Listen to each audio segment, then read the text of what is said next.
السلام علیکم شیخ، آپ تھوڑا اس پہ بتائیں کہ آپ کے حساب سے آج کے دور میں ہماری ایج گروپ کے فار ایگزامپل بہترین مسلمان بننے کے لیے اس کو کیا پاتھ وے لینا چاہیے؟ بہترین مسلمان بننے کے لیے کیا راستہ اختیار کرنا چاہیے؟ دیکھیں، یہ ڈپینڈ کرتا ہے ہر بندے پر. جو بندہ ہے اس کی کیا انٹرسٹ ہے اور اس کی کیا سرکمسٹانسز ہیں. البتہ دو چیزیں ہیں. ابھی جو مسلمانوں کی حالات ہیں اس میں ہمیں بیر منیمم پر رہنا نہیں چاہیے. کم از کم جو دین کو سمجھتے ہیں اور جو دین کی غیرت رکھتے ہیں ان کو چاہیے کہ وہ تھوڑا سا اوپر آئیں.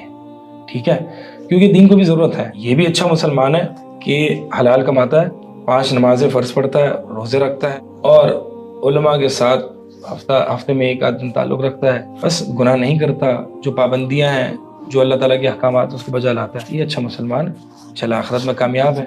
لیکن میں آپ سے یہ پوچھ رہا ہوں کہ اس گہما گہمی میں کیا انسان اس بیر منیمم پر رہ سکتا ہے؟ سوال میرا یہ ہے. بہت مشکل ہے. مثال کے طور پر اگر میں اتنی دنیا کروں گا اور صرف اپنے آپ کو دین کے اعتبار سے 5 نمازوں پر ہی محدود رکھوں گا کہ بس میں نے 5 نمازیں پڑھنی ہے، ہاں بس تھوڑا سا قرآن پڑھ لینا ہے، تو آج کا دور ایسا ہے، یعنی یہ فتنوں کا دور ہے. نبی علیہ الصلوۃ والسلام نے فرمایا تھا نا کہ دین پر ثابت قدمی جو ہے وہ آگ کے انگارے کو پکڑنے اور اس کو ہاتھ میں رکھنے کے برابر ہوگی. اور بعض حدیث میں آتا ہے کہ ایسا زمانہ آئے گا کہ ایک شخص صبح مومن ہوگا، شام میں کافر ہوگا، شام میں مومن ہوگا، صبح کافر ہوگا. اس کا ایمان اتنا فلکچویٹ کرے گا.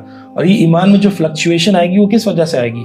نماز بھی پڑھ رہا ہوگا، سودی معاملات بھی کر رہا ہوگا، ایمانیات کمزور ہوں گے، عقائد میں بگاڑ ہوگا. ایک مسئلے پر بات چل رہی تھی، جو ٹاپک تھا وہ تھا میرا ورلڈ ویو کرش، یعنی مکسڈ ورلڈ ویوز. اب اس میں ورلڈ ویو پتہ کیا ہوتا ہے؟ ورلڈ ویو ایک دنیا اور اس زندگی اور اس پورا سب کچھ دیکھنے کا ایک زاویہ، ایک اینگل ہوتا ہے. یعنی ایک چشمے کی طرح ہوتا ہے. اگر آپ نے کالا چشمہ پہنا تو آپ کو ہر چیز کالی نظر آئے گی. اسی طرح آپ نے اسلام کا چشمہ پہنا تو آپ کو ہر چیز اسلامی رنگ نظر آئے گا. اس سے بغض اللہ قرآن میں ذکر ہے نا. اور اسی طرح اگر آپ نے جدیدیت اور ماڈرنٹی کا چشمہ پہنا ہے تو آپ کو ہر چیز ماڈرن پرائم نظر آئے گی. یعنی یہاں پر ایسا ہے کہ اب ایسا نہیں ہے کہ صرف اسلامک ورلڈ ویو اور ماڈرن ورلڈ ویو. اب ایسا ہے کہ 10% اسلام 90% ماڈرن، 50% اسلام 50% ماڈرن. یعنی ایک پورا ایک اسپیکٹرم بن چکا ہے. کیونکہ جتنے منہ ہیں اتنی باتیں، اور سوشل میڈیا ہر فنکار سے بھرا پڑا ہے. ہر فنکار آتا ہے وہ اپنی بات کرتا ہے، اپنا ورلڈ ویو دیتا ہے. ہر ایڈورٹیزمنٹ، ایک 30 سیکنڈز کی ایڈورٹیزمنٹ آپ کے ورلڈ ویو کو تبدیل کرنے کے لیے کافی ہے. پتہ ہے آپ کو یہ بات؟ آپ کے سب کانشیس میں ورلڈ ویو ڈالنے کے لیے کافی ہے. آپ تو کہیں یار یہ کیا اس میں کوئی مسئلہ تو نہیں ہے، 30 سیکنڈ سے میں دیکھ لیتا ہوں. ایک کمرشل جو کہ 30 to 40 یا 50 سیکنڈز کا ہوتا ہے آپ کے سب کانشیس کو غلاظت سے بھرنے کے لیے کافی ہے. پھر آپ کلمہ اسلام کا بھی پڑھ رہے ہوں گے اور اسلامی تعلیمات بھی لے رہے ہوں گے، لیکن آپ کی جو ازمپشنز ہوں گی وہ ماڈرنٹی والی ہوں گی کہیں نہ کہیں. یا ایک ورلڈ ویو کرش ہے نا.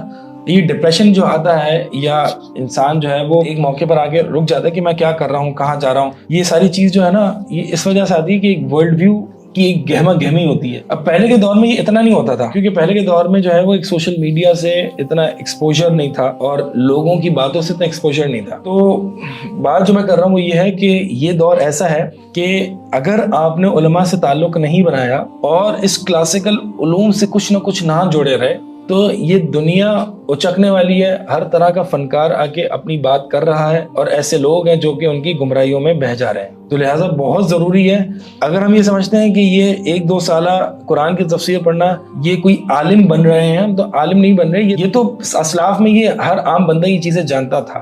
اب مجھے بتائیں، میں 70 سال کا ہو گیا، 60 سال کا ہو گیا، مجھے قرآن نہیں پتا کہ قرآن کے اندر اتنی چھوٹی سی کتاب میں یہ کیا لکھا ہوا ہے. یعنی یہ نالائکی نہیں ہے میری کہ میں نے یونیورسٹی میں اتنا سب کچھ پڑھ لیا. نہیں پڑھا تو صرف یہ نہیں پڑھا، داڑھی بھی ہے، نمازیں بھی پڑھ رہا ہوں، لبرل سیٹ آف اسمپشنز بھی ہیں، کہیں نہ کہیں ماڈرنٹی بھی ہے. یہ اسی وجہ سے کیونکہ ہم نے یہ پڑھا نہیں ہے.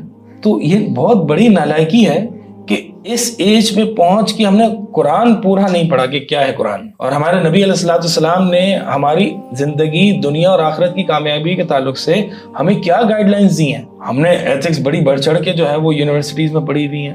ہر جگہ ہم نے فلاں کی مغرب کی ایتھکس پڑھی ہوئی، پتہ نہیں کیا گند پڑھا ہوا. مطلب او لیولز میں ہم نے پاکستان اسٹڈیز پڑھی کی، سوچیں آپ. مطلب اس کو پڑھ کے تو اسی وقت عجیب سا ہوتا تھا یار یہ کیا پڑھ رہے ہیں یار، کیا چیز ہے. پڑھی نا، پڑھنی تھی. کیوں؟ کیونکہ آگے مقصد تھا، اور مقصد کیا تھا؟ دنیا کمانی. پڑھا ہم نے تو بھائی قرآن کیوں نہیں پڑھ رہے؟ ٹائم نکالنا چاہیے نا اس کے لیے. یہ ساری چیزیں ایک اچھے مسلمان میں آتی ہے.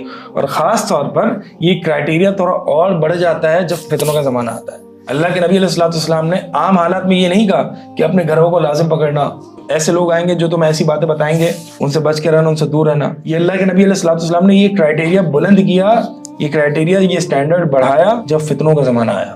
فتنوں کے زمانے میں نبی علیہ الصلوۃ والسلام کی کیا گائیڈ لائنز، ہم نے کچھ معلوم کرنے کی کوشش کی. یہ زمانہ فتنوں کا زمانہ ہے، ہر طرح کی فکری اور فضول کا فلسفہ اس کی یلغار ہے، اور پھر اس کو حل کرنے کے لیے بھی جہلا بیٹھے ہوئے. یعنی ایک گمراہی مغرب کی طرف سے ہمارے پاس آلریڈی موجود ہے، پھر مسلمان میں سے ایک اور گمراہی ہے کہ جہلا اس فلسفے کو رد کر رہے ہیں. جہلا یعنی جاہلوں کی جمع، یعنی یہ ظلمات فوق الظلمات، یعنی ایک گمراہی کے اوپر دوسری گمراہی.